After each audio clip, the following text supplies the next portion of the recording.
update presented by Liberty Mutual Insurance. Here's our buddy Steve Stone. All things White Sox. Grandal today, 4-year deal, $73 million. Let's get his take. Steve, nice to have you with us as usual. Grandal off a big year. He's got a lot of power. I guess he'll catch most of the time. They got McCann here. They can also DH. But overall, if you're a Southsider, it's a good move here today by the ownership. Let me hear your thoughts on that first. Go ahead. Well, a couple of things, Chris. Number one, it's the most money they've ever spent on one player, which bodes well for this winter because Sox came out and said they're going to spend money this winter. They had a lot of very skeptical fans because they hadn't been spending. This was the first year that I've ever heard Kenny Williams, Rick Hahn, and Jerry Reinsdorf all identify the needs of the team. And one of the things they identified was a guy that could hit home runs primarily from the left side. We know Grandal's a switch hitter, but we know from the left side he's a bit more powerful. Also, with 26 men now on the roster, a lot of teams will be going to 3 catchers. And with Zach Collins, the number 1 pick, they view him as one of their guys down the road. He can now learn a little bit, ease in, use the matchups that he would probably do better with. And Grandal could also pick up a big part of it. But you have to have a balanced lineup. The Sox have been right-handed heavy. They also have Madrigal coming in second. They have Luis Robert coming in center field. And bear in mind, when you think about Luis Robert, and a lot of our fans don't know a great deal about him, think about Eloy Jimenez, the power of Jimenez, the bat of Jimenez with great speed and a wonderful defense. He's going to be exciting, but Grandal means Sox will spend money. They also know that the division is accessible. Cleveland is going to go down the hill because you hit it in the last segment. You said they're not going to spend a great deal of money on that team. The owner has already said they're going to get rid of Lindor, and not necessarily today, but certainly soon because they don't want to play him out into free agency. And if the team doesn't get up to a great start, they're going to be trading Kluber. He's only on a 1-year deal.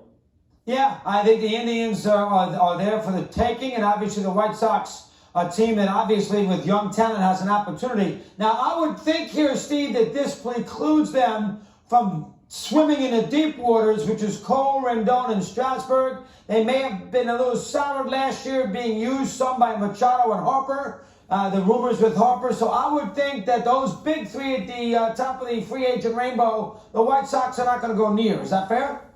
Well, yeah, and I think, Chris, I think one of the reasons why is that if they could have just one guy to put them over the top, that would be a different story because they have that kind of money to allocate. However, one guy does not get the deal done for the Sox.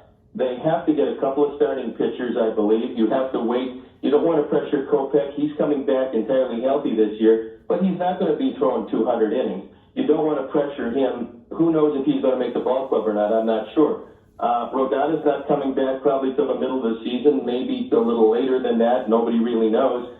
But you have to have a couple of guys who have been through it before. You have to bring in a couple of guys who are young enough starters to be able to carry a load and also to help the young starters currently in this rotation learn how to do it in the major league. And I think that's going to be the next step. They're going to go out and they're going to find one or two of those guys certainly, and they're going to shore up this team. So they need a left-hand hitting right fielder who can field.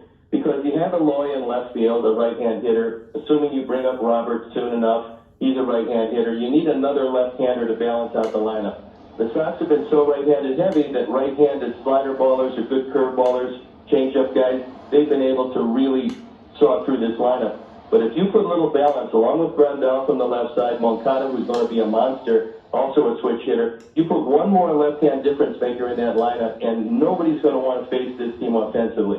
Then it's going to be up to pitching and defense to get the job done. We assume that Anderson's going to come back. Maybe he won't win a batting title, but he's just on the verge of becoming one of the greats in our game. And then, Abreu's back for at least a year. This team looks like they're going to be able to score against anybody. Now they have to prevent runs, and if they do that, look, Minnesota is going to be very good once again.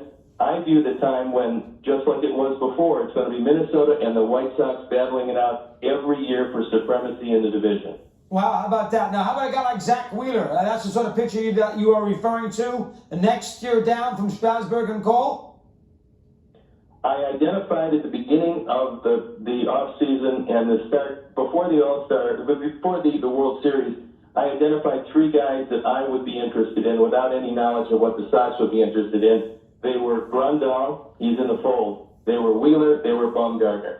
I like Wheeler. I love his arm. Obviously, you have to contend with the injuries. He's going to want 5. Maybe the Sox want him for 4. I don't know exactly, but we saw him this year. That's the kind of arm you really want. Looks to me like he's right on the precipice of being a guy that can be a mainstay in your rotation. I like a guy who's been there in the postseason. That's why I like Madison Bumgarner, because he's impervious to pressure. He's a guy who's been through it. He's a guy with World Series in his background and excellence in the postseason. That would be a guy that can help this staff. So I don't know if it's going to be one of those guys, 2 of those guys, but I do know the Sox will add to their bullpen, but certainly they're going to add to their starting rotation. Good job there, Steve. Well done. Keep in touch. Appreciate it very much today. We'll get back to you in spring training. Thanks very much.